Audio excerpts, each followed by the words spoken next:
What's good, everyone? Welcome back. More Kainé's backstory. Kainé worried about her grandmother all day, causing her work to suffer. What little fruit she could collect was tossed carelessly to the wheelbarrow. She found only a couple of stones before losing interest in the project. Finally, as dusk approached, she decided to call it a day. Cursing herself for the lack of focus, Kainé pushed herself to a nearly empty wheelbarrow back down the path. As she crested the final hill, she suddenly froze in place. The wheelbarrow fell from her fingers and collapsed on its side, sending a few pieces of wrinkled brown fruit rolling back down the hill.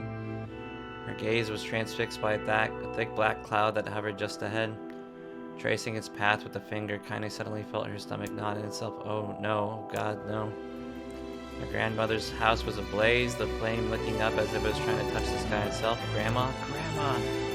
Kainé ran then, faster than she had ever moved in her life. Once she tripped on a stone and went sprawling into the rocky ground, but she leapt on her feet and continued running. Her mind full of the blood that spilled from her wounded hands and knees.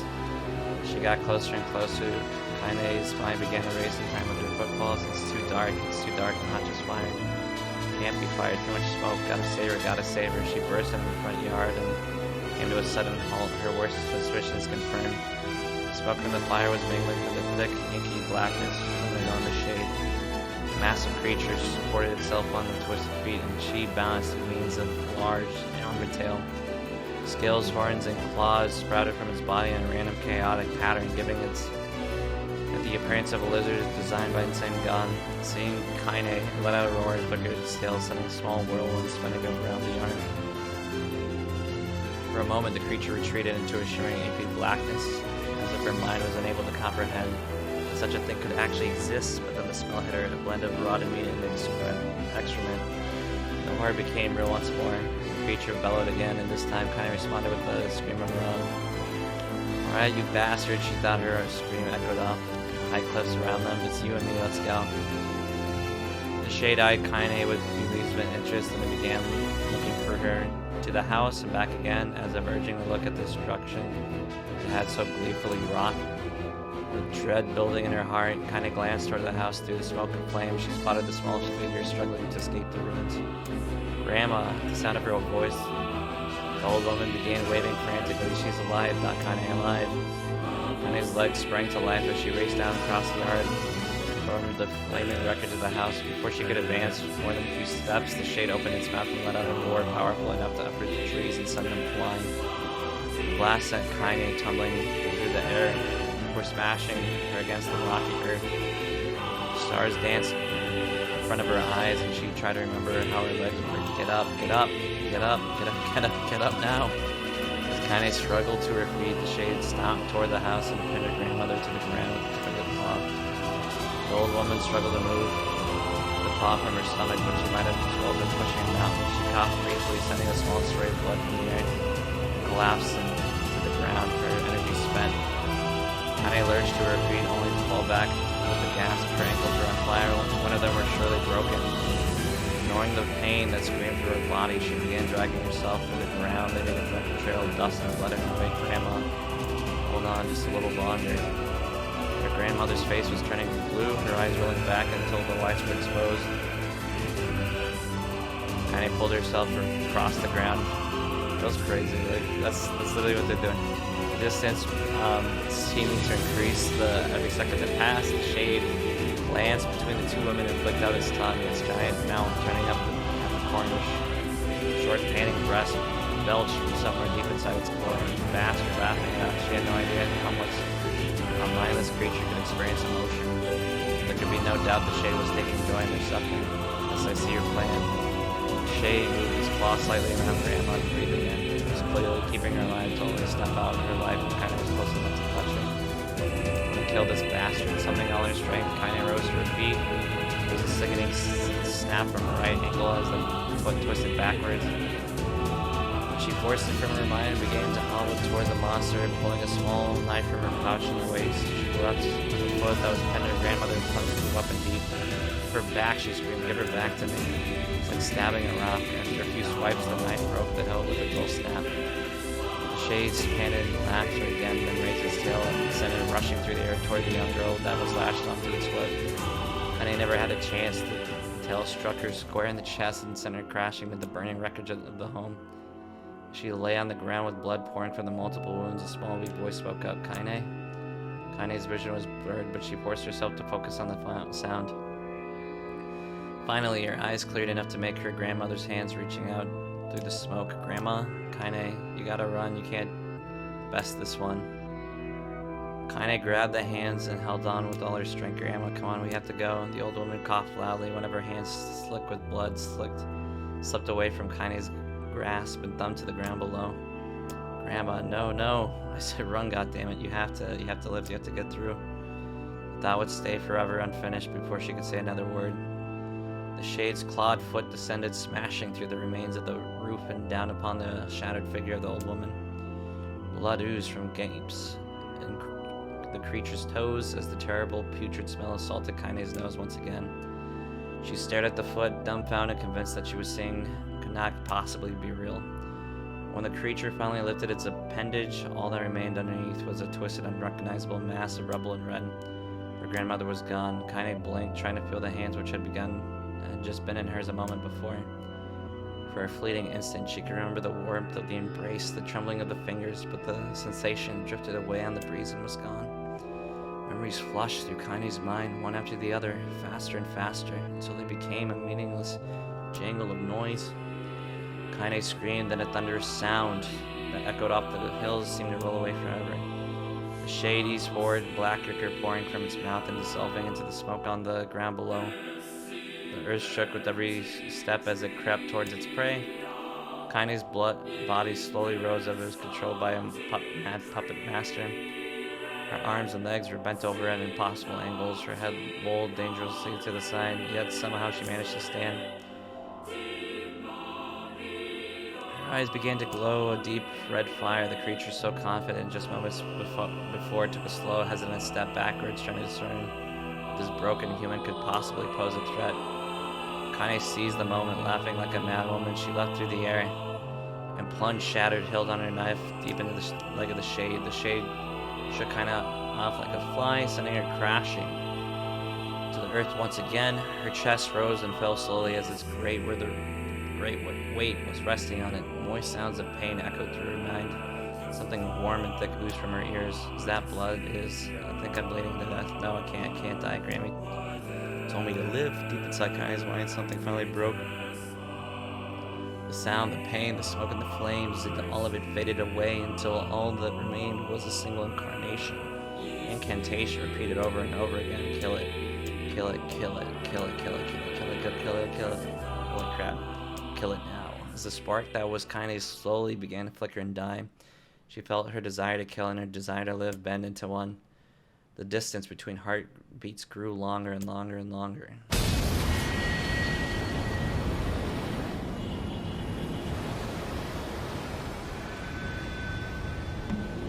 Damn, that's one hell of a backstory.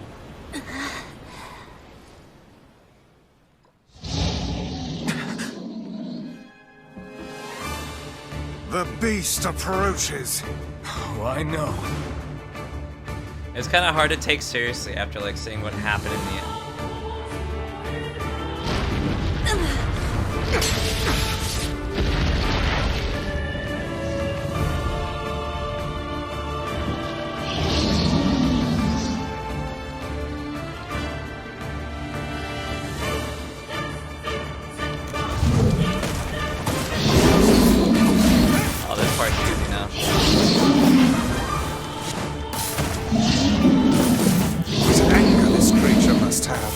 How did it even survive these past 5 years? I'm not gonna let this happen again. It dies today.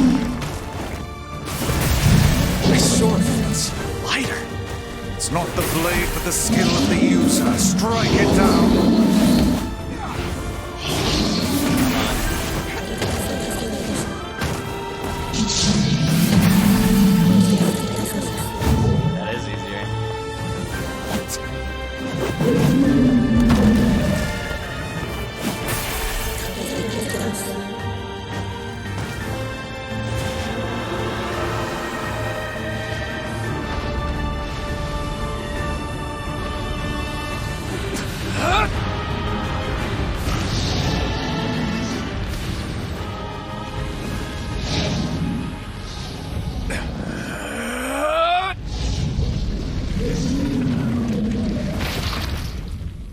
So is it just gonna be replaying a lot of the same cutscenes that we saw before?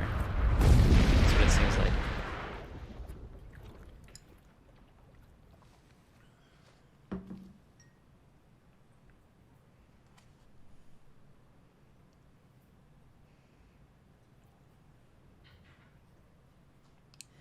Dang, dude.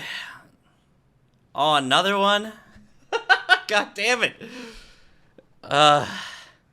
Gently, weakly, softly, the shade. Is that how they break it up? The shade, sure. I just killed the boss again and then, like, more reading. The shade, sure that its tormentor was dead, turned and stomped off toward the horizon, stomping along the way to bellow one final roar. Couldn't kill it. Shame beyond imagining, Kainé tried to turn her head to the side, but only succeeded in coughing up a huge gout of blood. It was getting difficult to see, and only after a moment of fierce concentration did she realize that her left eye was gone. Laughing to herself, she turned her remaining eye to the ruins of her home and noticed a ragged stump of arm resting a few feet away. Yeah, that's mine, she thought with a mad giggle. This is gonna make a clapping a real bitch. Ha, cried a sudden voice from the depths of her mind. Flying gonna die, are ya? Well, you had it coming. Go to hell, Demo, she thought as at the unseen assailant. Go to hell before I pluck your eyes out and feed them to a dog. The voice of her childhood terror evaporated into smoke, only to be replaced by another, more recent voice. Hold still, said the apothecary, materializing from the ruins like a ghost. I want to draw you, and that way you can live forever. No, stop. Don't want to live forever. I want to die right here. I see, he said quietly. Oh, that's what you want. The spectral shopkeeper fluttered in and out of existence for a moment, then produced a piece of paper and sketched quickly. After a few seconds, he turned the page to Kainé and smiled. Since you rejected my offer, I decided to draw someone else. It was a picture of her grandmother, real as life. Kainé opened her mouth to thank the man, but stopped as the picture began to blacken in the middle. Before she could say anything, dozens of multi-legged insects began to swarm across the page, tearing it as it sharpened with pincers. Stop, no, don't hurt that picture. Kainé reached out with her remaining arm, a wave futilely in the air. To her surprise, the insects fell off the picture and onto the ground, where they vanished into black tendrils of smoke. Relived, Kainé turned her good eye back to the picture, only to open her mouth into a silent scream. The sketch now showed her grandmother she truly was.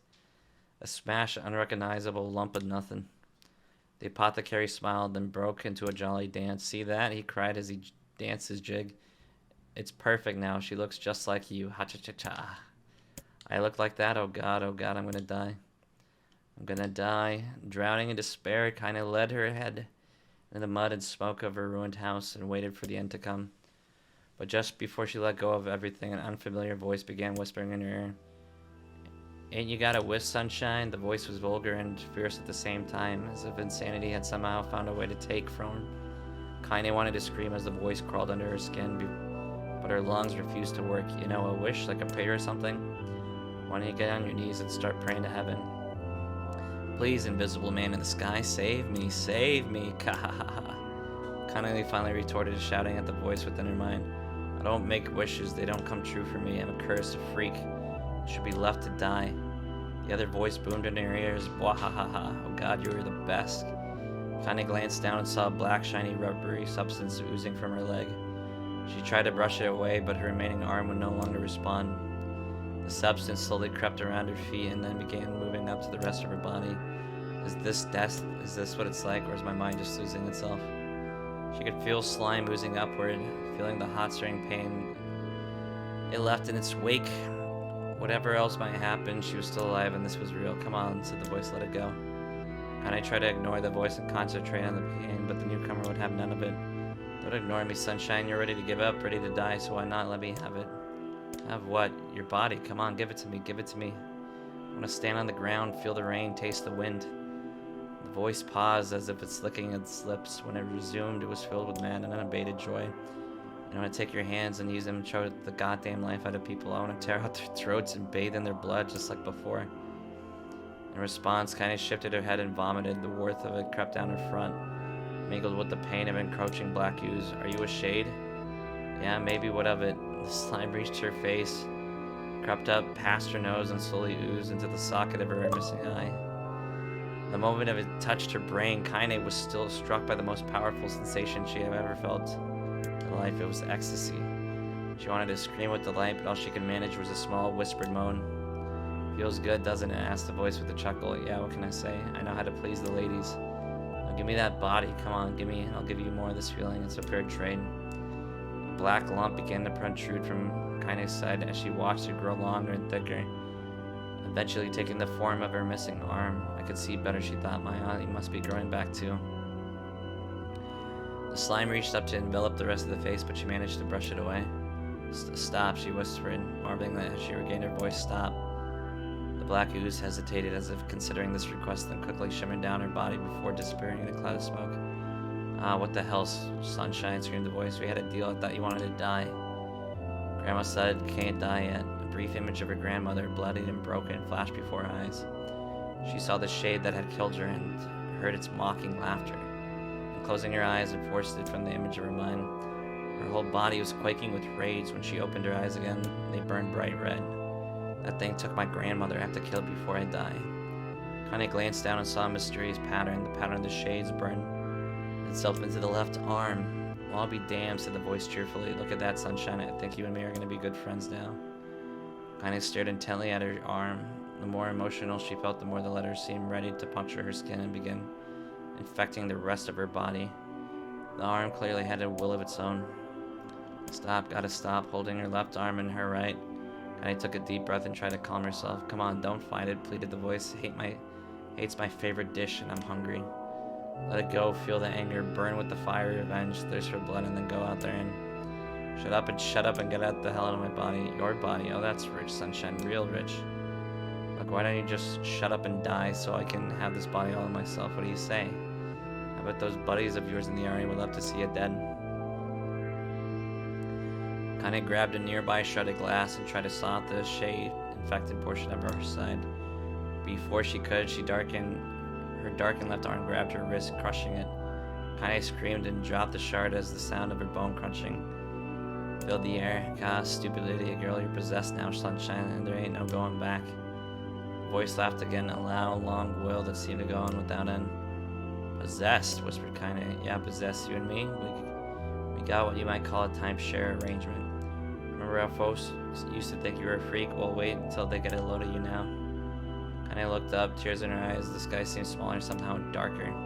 Is this because of that shade? Is that how they see the world? So well, listen, purred the voice. I know this whole possession thing seems a bit sudden, but it ain't all bad, and there's plenty in it for you too. I'm a very powerful creature, Sunshine, and now that power belongs to you. You got enemies, people you want to kill, I can make it happen. That little fat kid who kept picking on you, that big old shade that squashed your granny, we'll wrap them up in their own assholes. No more abuse for you, Sunshine, no more pain. Wait, said Kainé, you're a shade. Why would you help me kill another shade? Do you think I'm some kind of racist, some killing snob? I don't give a good goddamn who you murder, honey pants. I just want to drink from the well. Kainé considered this as she struggled to her feet, the power of the shade coursing through her. The smoke of her house was drifting away with the wind, and she enjoyed the way the cool evening breeze fell on her new left arm. After a long pause, this voice spoke up again. So how about it, you and me? We could have some good times together. Look, I'll even take care of the bloody part if you don't want. Fuck off, asshole, muttered Kainé, I'll handle the killing. Look at you go, oh Sunshine, we're gonna have so much fun. So listen, my name's Tyran, and if you ever need me, I'll just be hanging out in this piece of meat you call a heart. Now get to it, the more you kill, the more your heart turns rotten and the more sour. I like rotten and sour. Kainé found herself nodding at the voice. Yeah, she said, I think this can work. I'm gonna find that shade, I'm gonna strangle it with its own guts. When I'm done, I'm gonna do the same to you, Tyran, count on it. Ha, laughed Tyran, I've shit bigger than you, so good luck with that. Oh, and hey, one more thing. Right now, you and me sharing this body's, but if you run out of hate, if you ever, go soft, then I'm gonna take over everything. So keep on killing, Sunshine, and you watch your back. Oh, that's why she's so mean constantly.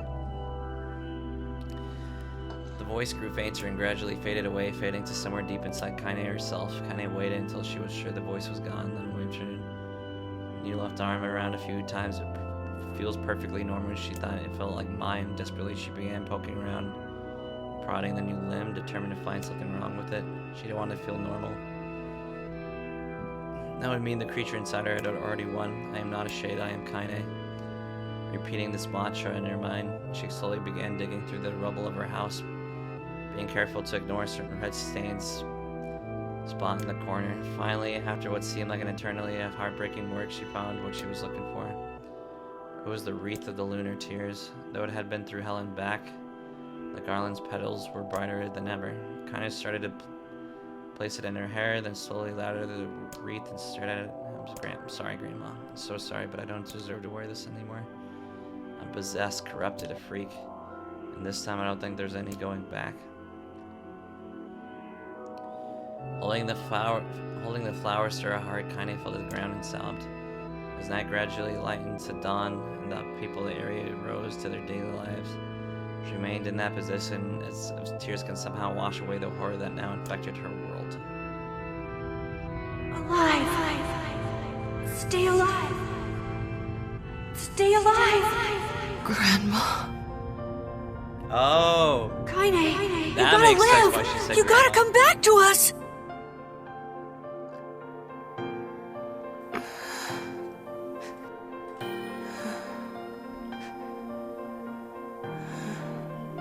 Oh, hey.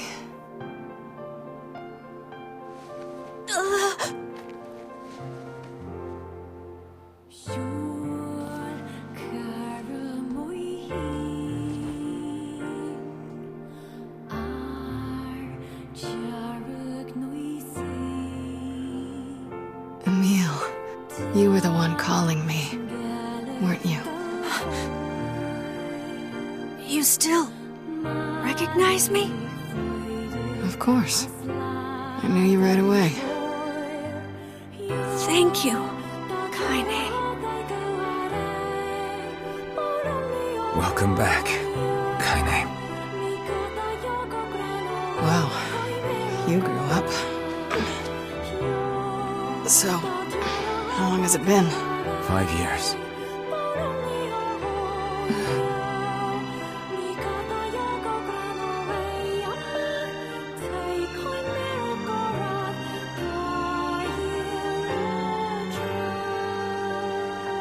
Shit. That's a long time. Any luck with Yona? We are still no closer to finding her. We need a way to locate the Shadow Lord. By the way, this is for you. Is that a lunar tear? It's not as good as your grandmother's, but I tried. No, it's great. Thank you.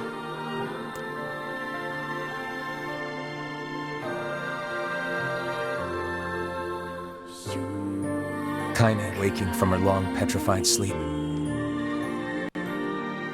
Emil's unflagging kindness. Our reunion was a happy one, and we let it wash over us like rain. I'm questioning like how many other... That is, until Devila and Popola had to go and ruin it all. How many other spots? Are you kidding me? You can't be serious! Please try to understand. I really don't like them now. People are tired and scared, and I'm sorry. I'm sorry you have to bear the brunt of that. This is crap, and you know it! It's okay. We can sleep outside. No one's sleeping outside. You and Kainé saved this village, and now they want to run you out? People are afraid of us. And really, I understand. I mean, look at me. As long as you're still with us, I can deal with it. Right, Kainé? I'm used to sleeping outside. But... We'll see you later. Sorry about this. Damn, bro.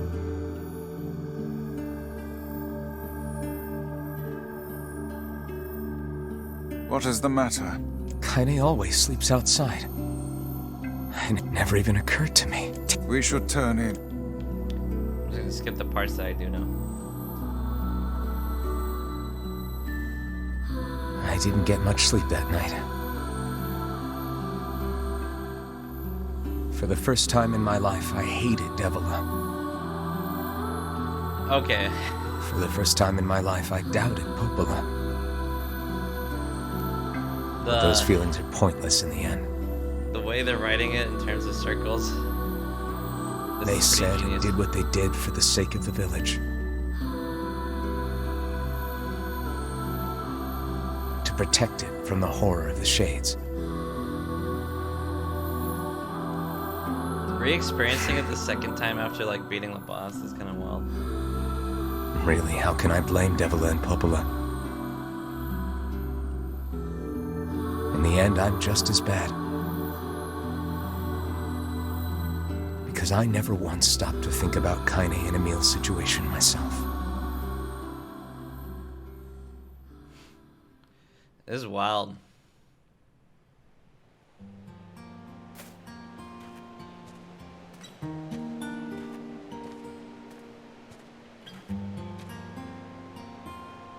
I should apologize to Kainé and Emil, but what good would that even do? I got a fire going, Wait, is that... Campfires? I'm so happy to get to talk to you again, Kainé. Yeah, me too. I tried everything I could think of to save you, you know. I polished you with a special cloth. I poured warm water over you. Wait, you poured water on me? Yeah, but it didn't really do much except make you all shiny. Hey, Emil. Thanks for saving me. I guess you noticed how I look different now. I'm sorry, Emil. I'm sorry for all of it. Well, I mean, this new form isn't all bad, you know? At least I can look at you when we talk, right? Hey, so why don't you tell me something about yourself? I'm not very interesting. Sorry. Come on. Damn. I just want to know you better. Please? Fine. This all happened when I was a kid. Before the whole shade possession thing. My body is... different. And when the villagers found out about it, they started treating me like a freak. But one person, my grandmother, accepted me just as I was. No matter how bad things got. She gave me the strength to keep going. She's really special to you, huh? Yeah.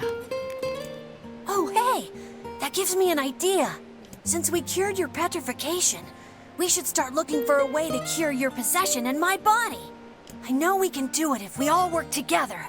Heck, it'll probably be super easy. Let me guess. More warm water? Okay. Can we just forget I told you about that?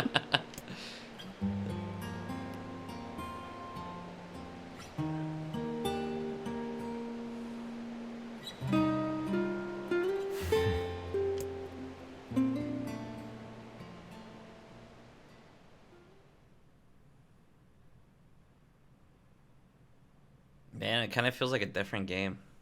I don't know how to describe it. Sleep well? Sure. And yet your red eyes tell a different tale. Don't be so hard on yourself, lad. I need to go see Devila and Popola. Very well.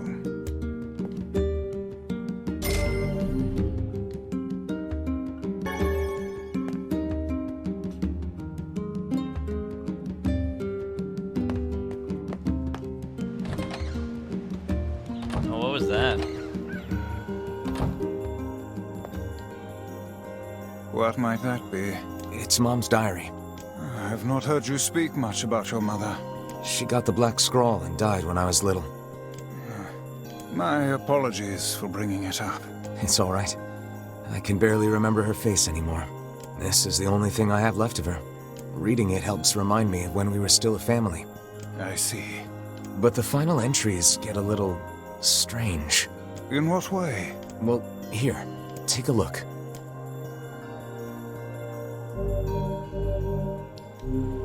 It automatically saves for what? Say there, can you not hear me?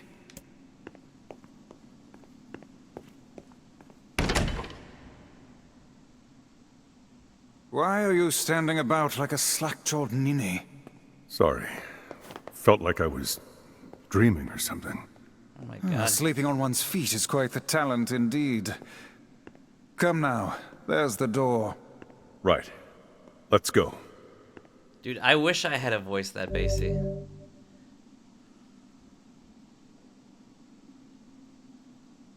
until the battle's over. You know what? We'll do another episode, then I'll probably go to bed. If you enjoyed this content, make sure to like, comment, subscribe down below. It does help out the channel. But in the meantime, we'll go ahead and catch you on the flip. I hope you enjoyed Kainé's second part of the story. That was more reading, honestly, but we'll go ahead and see you later. Bye.